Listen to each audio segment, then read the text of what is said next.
I don't remember much before Liam. Just a flickering bulb overhead, a metal shelf full of forgotten things, and the dull throb of secondhand air. I was slouched against a cracked porcelain doll and a Rubik's Cube with one side missing a sticker. No one came for us. People don't usually gift teddy bears that look like they've survived war zones. My left eye is loose, my fur is gone rough with age, and someone once drew a heart on my paw with permanent marker.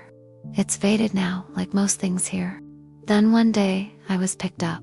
Not with care. Not the way you'd imagine a child might cradle a beloved bear. No, I was grabbed with impatience. Shoved into a plastic bag along with someone's discarded scarf and a half-eaten bag of gummy worms.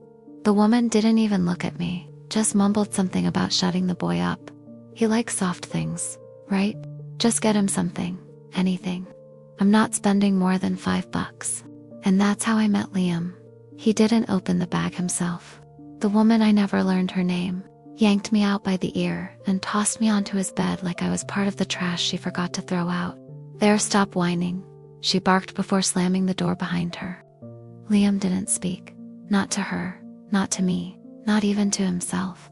He was 12, but his eyes, those glassy, wide ocean gray eyes, looked like they'd seen too many winters. Too many nights with no stars. He didn't touch me at first, just stared. Not with joy, not even curiosity, just blankness. Like I was another thing that would disappear if he got too close. Still, that night, he pulled me under his blanket. It was cold in his room, no carpet, just floorboards with splinters. The bed creaked every time he breathed. He didn't have a nightlight, only the faint amber glow from the hallway. I was curled beside his chest when the door creaked. It wasn't slow or ominous, like in those horror movies people whisper about. No, this door had a purpose. It opened with weight, like the man behind it had done this 1,000 times. Liam didn't move, not even a shiver, but I felt his fingers squeeze me. Then came the footsteps. Heavy, predictable. The kind of steps that didn't need to sneak, because fear had already arrived long before them. The man said nothing. I couldn't see his face. I was turned toward Liam's chest, but I could feel the way the air shifted. It thickened, the way Liam's grip turned from tight to trembling. I heard the first sound, a sharp inhale through clenched teeth, then the slap. Liam didn't scream. He didn't make a sound, but my threads felt it, my stitches, my loose seams. All of me, they felt the echo of that impact. And I hated that I couldn't move, that I couldn't speak, that I couldn't do anything except lie there. My fake button eye wide open, absorbing everything. The man left as suddenly as he came. No words, no remorse, just the creak of the door again, a fading shadow, and the return of silence. Liam pulled me closer to his chest, his breath hot and erratic against my fur. I expected tears, but there were none. Instead, he whispered, not to anyone. Just a word, low and barely audible. Okay. I didn't know if he was trying to convince himself, or if he was testing his own voice. Maybe both. But it was the first thing he ever said near me, and somehow, that made me feel chosen. The next morning, he didn't look at me. He shoved me under the pillow and dressed in silence. I watched from beneath fabric and cotton dust as he put on a hoodie 2 sizes too big, sleeves hiding his wrists. He walked past the woman in the kitchen. She didn't say anything, just kept stirring her coffee. At school, I wasn't with him. He left me behind. But I could tell, when he came home that evening, that he hadn't spoken a single word all day. His eyes were heavier, shoulders a little lower. He sat on the bed, picked me up, and stared for a long time. Do you know? He whispered. My threads tightened. Of course I knew. He kept talking, hesitant at first, like someone learning to swim by tiptoeing into the shallows. I didn't mean to cry. That's why he got mad. Mom said I should smile more, but it's hard to smile when your jaw still hurts. I didn't move, couldn't, but I listened. That night he tucked me in before himself. You're not like the others, he murmured. You don't blink. You don't lie. He was wrong, of course. I do blink, on the inside. Every time that door opens, I flinch. Every time he tells me more, I ache. And I lie too. Every night, I lie still. I lie silent. I lie helpless. But not anymore. Not if I can help it. The next night, It wasn't the man who came. It was her. The woman, the one who called herself his mother. Though Liam never used the word, her voice carried the sharp, acidic weight of wine and resentment. "Where's your homework?" she slurred, stepping into the room with a half-empty glass and a fully loaded temper. Liam didn't answer. He never did. Silence was his only defense. But silence is fragile when the world wants a reaction. The glass shattered first. Not on him, on the wall. A warning. A message that next time, it might not miss. "You think you can hide in here?" she spat. "After everything I gave up for you." She hadn't given up anything. From what I could gather, and I've gathered more than anyone ever assumed a bear could, she had Liam when she was 17. The man wasn't even his real father. Just someone who showed up when Liam was 8 and decided to stay. Not out of love, out of convenience. Cheap rent. No one to ask questions. That night, after the woman stormed out, Liam didn't cry.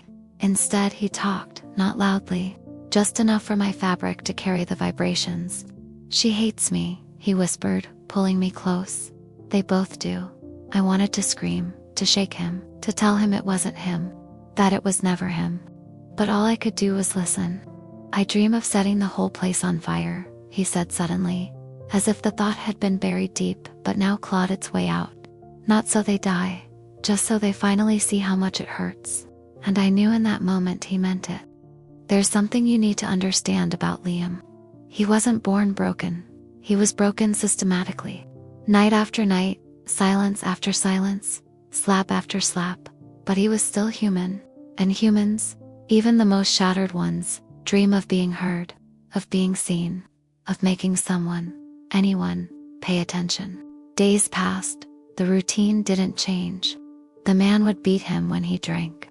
The woman would scream when she didn't. Liam would go to school, come home, and talk to me. I became his secret, his confessor, his only consistent warmth. One night, something shifted. Liam didn't talk about school or bruises. He talked about fire, about matches, about how his teacher once said, "Fire cleanses."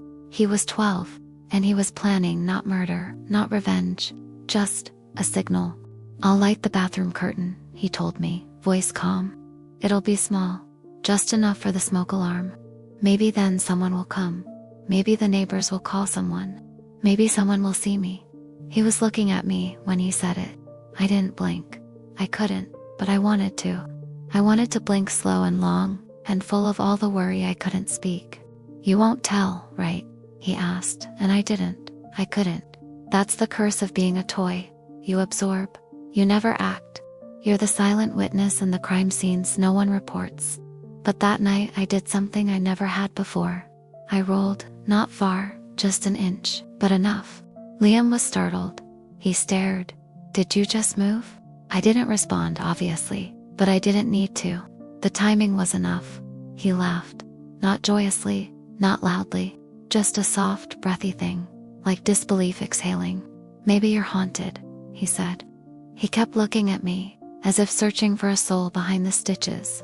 And maybe, just maybe, he found one. The next day, he didn't go to school. The woman had screamed again that morning. The man had thrown a plate. There were no meals, just shouting and the smell of cigarettes. Liam stayed curled on the mattress, with me clutched tight in his arms. "I have 3 matches," he whispered. "One for them, one for the house, one just in case, just in case." Those words stabbed deeper than anything else. It wasn't just a cry for help. It was a goodbye plan. A contingency for if no one showed. For if the fire didn't get their attention. For if once again, no one cared. That night, the man came in again. This time, with a belt. And I, useless, voiceless, paralyzed by fluff, watched as Liam curled into himself and took it. No resistance, no cries, just quiet endurance. When it was over, and the door clicked shut behind him, Liam didn't move for a long time. Then he sat up, lit the match. The flame danced like hope. Small, flickering, alive. He held it close to his face. I watched its glow shimmer in his glassy eyes. Then he did something unexpected. He turned it toward me, not to hurt me, but to see how I'd react. Like he was testing me one last time. To see if the haunted bear would flinch. And I did. I swear I did. Somehow, through fear or fate or the desperate power of love, I moved again. A twitch in my paw, a shift in my seams. The match fell. He stared. What did? You really are alive, he whispered. And that was the moment. The moment I knew he still had wonder left. Still had questions. Still had something to lose. The fire didn't happen that night. But the spark, the real one, had already been lit. The day after the match fell, something in Liam changed. It wasn't big, not to the untrained eye, but I wasn't untrained. I'd studied every inch of that boy's pain. I'd memorized the way his shoulders curled inward when the door creaked, the flicker of his pupils when he lied and said, "I'm fine." So when he woke up and didn't immediately pull the blanket over his head, I noticed. He sat up slowly, holding me against his chest like I was made of something holy. His fingers traced the stitching around my ears. That was where he liked to hold on when he was scared. But today, he wasn't scared. He was thinking, "Do you remember the girl in the window?" he asked suddenly. I did. She lived in the building across from us. Maybe 11, maybe 12. She used to draw in chalk on her balcony. Her mom always watered plants. Her life looked so safe from here. She saw the man hit me once. Liam continued. She was staring. I saw her. I think she wanted to say something, but she didn't. That was the first time he admitted it, that he knew someone was watching, and still, no one came. They always say kids make things up, he muttered. Especially kids like me. He didn't say what like me meant, but I knew. Quiet kids, poor kids, kids with no one to vouch for them. Kids who don't get birthday parties or playdates or second chances. But Liam had an idea now. That spark from the night before hadn't gone out. It had fanned into something stronger. "I'm gonna make them see," he said. And this time, he didn't mean fire. That afternoon, he stole a phone. Not from the man. That would have been suicide. He waited until the woman fell asleep on the couch, one arm slung off the side, phone balanced on her thigh, half a bottle of wine sweating on the floor next to her. He tiptoed. He took it. He brought it to our room and locked the door. Then, with trembling fingers, he opened the camera. "You're gonna help me?" he whispered to me. At first I thought he meant the phone, but then he turned me to face the lens. "Smile," he said. And then he laughed bitterly. "Wait, you always do." He hit record. The video started with me, a teddy bear staring blankly into the camera. Then, slowly, Liam turned the camera to himself. His face was pale. His lip was split. There was a bruise forming under his right eye, but his voice was calm. "My name is Liam," he said. "I'm 12 years old, and if you're watching this, something happened." He didn't cry, he didn't scream, he just told the truth. He showed the bruises. He walked the camera through the room. He pointed at the cracked wall, the broken bed frame, the locks on the door. He turned it back to me. "This is Teddy," he said. "He's seen everything, every hit, every time I bled, every time I said nothing." And then, softer, "I wanted to start a fire last night." Silence, but he stopped me. And I swear, in that moment, I felt more than cotton in my chest. I felt purpose. Liam ended the video with a plea. "Please," he whispered. "Help me." He didn't post it, not yet. He wasn't brave enough. Or maybe he was waiting. The woman woke up screaming about the missing phone 10 minutes later. Liam hid it under the floorboard. The man came home that night in a rage. Liam said nothing, took the hit, bit his tongue. But his eyes weren't the same. They were watching, planning. 2 days later, the girl in the window came back. She saw him again. This time he didn't look away. He lifted me, held me to the glass like a flag. Like a silent SO. The girl blinked. Then she disappeared. 10 minutes later, someone knocked on the door. Not the man, not the woman. Police. Chaos erupted. The woman screamed about lies. The man threw a chair. But it was too late. The girl had told her mother. The mother had called someone. The phone Liam hid was found. The video was played. "I'm the teddy bear," he had said on camera. "And I know who did this." That was enough. Enough to open an investigation. Enough to listen. They took him that night. Liam didn't cry. He didn't even say goodbye. But he held me tight. And as the officer let him out the door, he whispered, "We did it, Teddy. We got out." I thought that was the end, but it wasn't. Because what happens after the rescue is a whole different story. A foster home, a new bed, strangers with soft smiles and hard rules, and the weight of trauma that doesn't just vanish overnight. But Liam was out safe mostly, and for a while, I thought things might get better. Until the dreams started. The shaking, the sleepwalking, the silent screams into the pillow. While he clutched me so hard, I felt seams tearing. He never talked about them, but I saw them, I lived them. The man might have been gone, but the scars weren't. And neither was the matchbox Liam kept in the drawer, unopened. For now, the foster home was warm, too warm. Maybe the kind of heat that makes you feel exposed. The walls were a soft yellow, the furniture old but clean, and the couple who ran it smiled too much. Liam didn't trust smiles. Not anymore. He didn't speak for the first 3 days. He just sat on the edge of his new bed, me in his arms, eyes fixed on the floor. The other kids left him alone. Maybe they saw something in him, something quiet and dangerous, like a fuse waiting for flame. I did too. At night, he'd lie with me pressed against his chest and stare at the ceiling. I could hear his heart pounding. It didn't slow down until long after midnight, and even then it never fully rested. He didn't cry, he never cried, but he whispered, "To me, Teddy," he said one night, "Do you think I'm broken?" My stuffing hurt, right in the middle, where I imagine a real heart might be. They enrolled him in school. A new uniform, too big. A backpack with tags still on. A guidance counselor with a laminated smile. "He's had a hard life," she told the teacher in the hallway. "Be patient with him," Liam heard. He always heard more than people realized.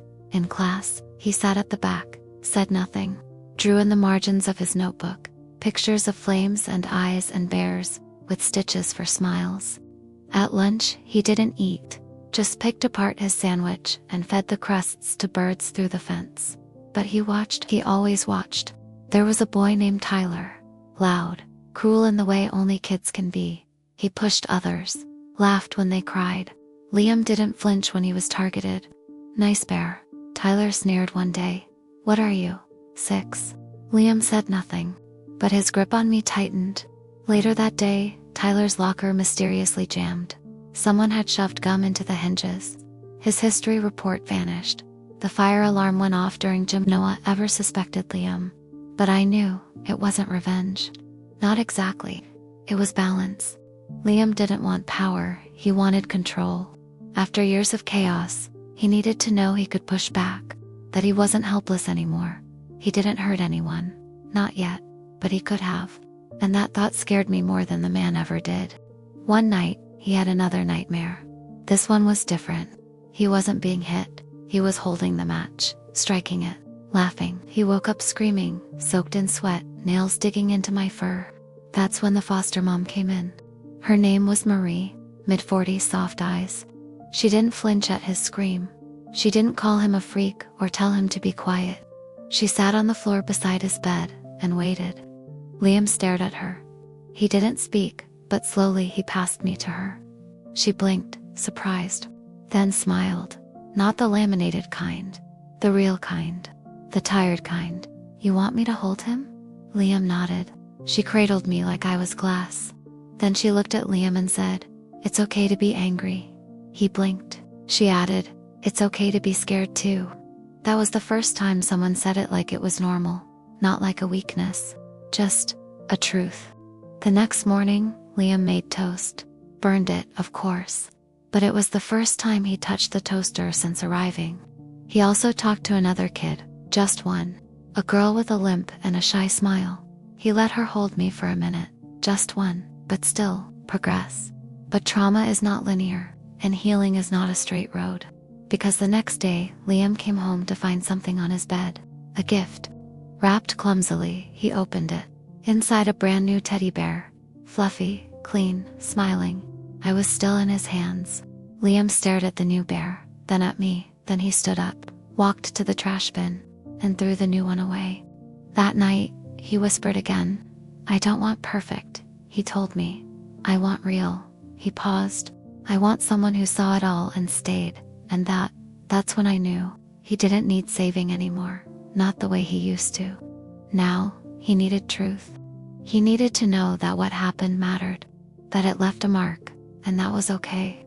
He needed to hold on to me, not because I was soft, but because I remembered. Because forgetting was never the goal. Surviving was. But the world doesn't like broken things. And soon, Liam would find out just how far people will go to hide what makes them uncomfortable. Because secrets don't like sunlight. And someone was about to try and bury his story for good. They said it was a misunderstanding, that Liam had misunderstood, that the bruises on his arms from school weren't what they seemed, that the fire alarm incident was just a prank, and that maybe, just maybe, the things he remembered weren't exactly real. But I remembered, and I don't forget. It began with a home visit, 2 officials, 1 clipboard, 1 fake smile. Marie stood tall, protective. Liam clung to me, wary. They asked questions. Do you feel safe here? Has Marie ever raised her voice? Do you think your memories from your last home might have been exaggerated? Liam's eyes darkened. He said nothing. One of the officials leaned down. Her voice turned sugary. Honey, sometimes our brains make up scary things to protect us. It's okay if you've got it wrong. That's when Liam snapped. I didn't get it wrong, he said. Silence. I remember everything. The beatings, the matches, the man laughing when he said I didn't scream loud enough. I remember all of it. His hand gripped me so tight I could feel his pulse. And this bear saw it too. They looked at each other, then back at Liam. One wrote something down. They left, and for a week, things were quiet again. Too quiet, until one morning, a man in a pressed suit came to the door. A social worker. New temporary, he said. He smiled, but Liam didn't smile back. The man looked at Marie, then at Liam, then at me. That bear's a little worn, isn't it? He said lightly. Might be time for something newer. Marie didn't respond. Liam clutched me tighter. The man continued. Sometimes, it's better to let go of the things that remind us of trauma. He'll start fresh. That's when Liam looked him dead in the eye and said, You can leave now. The man left, but not without making a call from his car. I saw him, and I knew they weren't trying to help Liam. They were trying to erase him. It started slowly. First, the school counselor stopped calling on him. Then, Liam's drawings were removed from the wall in the hallway. Too disturbing, they said. One day, Marie was called to a meeting with a supervisor. When she came back, she was pale. I think they want to move you, she told Liam quietly. They say I'm too close, too emotional. Liam stared at her, then at me. Then he asked, Do they think I'm lying? Marie didn't answer, but her silence said everything. That night, Liam didn't sleep. He sat by the window, me in his lap, watching the stars. He whispered, If they take me away again, I won't come back. I wanted to scream. I wanted to move. I wanted to protect him. But I'm just a bear. So I listened. Because sometimes, being listened to is the only thing that keeps you from falling apart. A few days later, the new social worker came back. With 2 officers. Marie protested. Liam screamed. But they said it was policy. That the home was under review. That a complaint had been filed. They pulled Liam from the house. He dropped me. Marie picked me up. Tried to follow. But they shut the door. And just like that, he was gone. I stayed with Marie for 3 days. She called every number she had. No one answered. Then finally, a letter came. No return address, just 5 words. I'm in the center again, Marie cried. I've never seen an adult cry like that. Like her ribs were collapsing from the inside. She placed me on the table and whispered, They think they can silence him. She wiped her eyes, but they forgot one thing. She looked at me. You remember everything. That's when she made a decision. A dangerous one. She began writing, compiling everything Liam had told her. Everything she had witnessed. Every incident. Every name. She added her own notes, her own suspicions. She even printed pictures of me, old and new, with timestamps from each placement. This bear was with him through it all. She told the camera on her laptop. I'm not crazy, and neither is Liam. She uploaded the file to a public drive, sent it to news stations, to advocacy groups, to anyone who'd listen, and people did listen. The internet has eyes, and more importantly, a heart. Within a week, the file had gone viral. Hashtag Teddy Witness was trending. Liam's story was everywhere. And suddenly, the system couldn't ignore him anymore. 3 weeks later, I was placed in a small plain box. No note, no explanation, just a tag, return to sender. I arrived at a new building, sterile, institutional. They called it the Temporary Youth Wellness Facility. But I recognized it for what it was. A cage. And then, I saw him. Liam, thinner, colder, but still him. When he opened the box and saw me, his hands trembled. He pulled me out, hugged me so tight I thought my stitches would rip. Then, softly, I knew you'd come back. He didn't know yet, didn't know about Marie's file, didn't know the world was watching, didn't know his truth had finally broken through the silence. But he would, soon. Because when they try to bury the past, they forget that sometimes the past remembers them. They thought sending him back would silence the storm. That locking Liam behind walls padded with fake concern and gray paint would dull the edges of what he remembered. But I was still here, and the world had already seen the truth. The first few days back inside the center were quiet, too quiet. They changed his schedule. New therapist, new room, new rules. No more sharp pencils, no talking during meals, no stuffed animals after 9 p.m. But Liam didn't let go of me, not even for sleep. Even when a night guard tried to take me, Liam whispered loud enough for the cameras. Touch him, and I scream. They didn't try again. Outside, something strange began happening. The email Marie had sent, it kept spreading. It got picked up by a small true crime blog, then by a parenting podcast. Then a local news station did a segment, The Teddy That Told the Truth.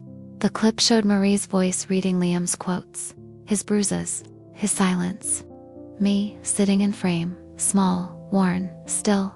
The internet exploded. Hashtag Let Liam Speak. Hashtag Teddy Witness. Hashtag Believed Foster Voices. Thousands of comments. I had the same experience. My son was in that system. They silenced my sister. I won't let them silence this boy. Inside the center, Liam didn't know. They didn't give him internet access, but he felt something shift. Staff avoided his eyes. The therapist stopped asking leading questions like, "Are you sure it happened that way?" Instead, she started saying things like, "It's okay to remember." Even the director, a pale, polished man with a clipboard for a spine, called Liam into his office. "We're reviewing your file," he said carefully, "and ... your case may be reassessed soon." Liam said nothing, but he didn't let go of me. Not even for that meeting. Then came the knock. Late one night, the guard looked nervous. He opened the door. "Visitor," he said flatly. Liam blinked. Now, he was led to the visitor room. Cold, fluorescent, but someone was there. Not Marie. Someone else. A woman with a press badge and kind eyes. "My name's Jess," she said. "I'm a reporter." Liam's eyes narrowed. "I didn't ask for a story." She smiled. "No, but your story found me." She pulled something from her bag, a small recorder, and a stuffed toy. "Not me, just another plush, untouched." "I know you don't trust easily," she said, "but the world is watching now. And I wanted to ask, ... do you want to tell your story?" In your own words. Liam looked at me, then at her. And for the first time in weeks, he nodded. That interview never aired in full, because it didn't need to. Jess only shared one quote, one line. When she asked Liam what hurt most, he looked into the lens and whispered, "No one believed the truth, except my Teddy." That was it. That's what shattered the last wall. In the days that followed, an independent investigation was launched, not just into Liam's case, but the entire facility. Staff were questioned, files reopened, hidden complaints surfaced. Marie was finally given visitation rights again. She brought documents, legal representation, and something no one expected.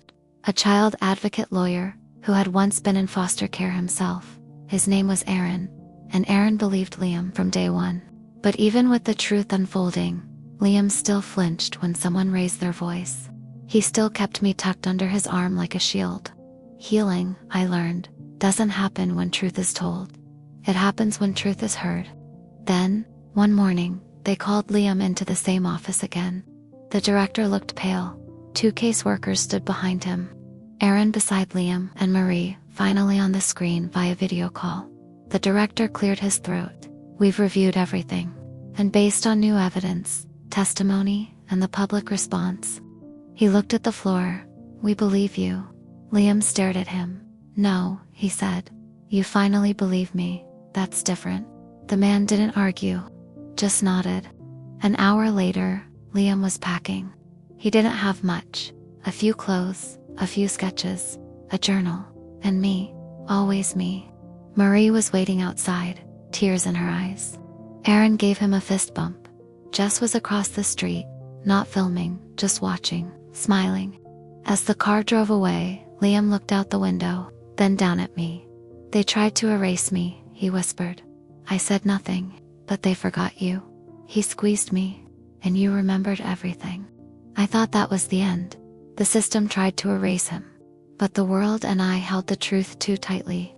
But I was wrong, because the story wasn't over. Not yet. There were others. Children who hadn't been heard, toys tossed aside, memories locked away. And Liam, he wasn't going to stay silent anymore. Some kids write books when they survive something awful. Some become lawyers. Some try to forget Liam. He started with a blog, and I was right there on the desk beside him. A little scorched, a little squished, but more alive than ever. It began simply, "I'm Liam. I was hurt.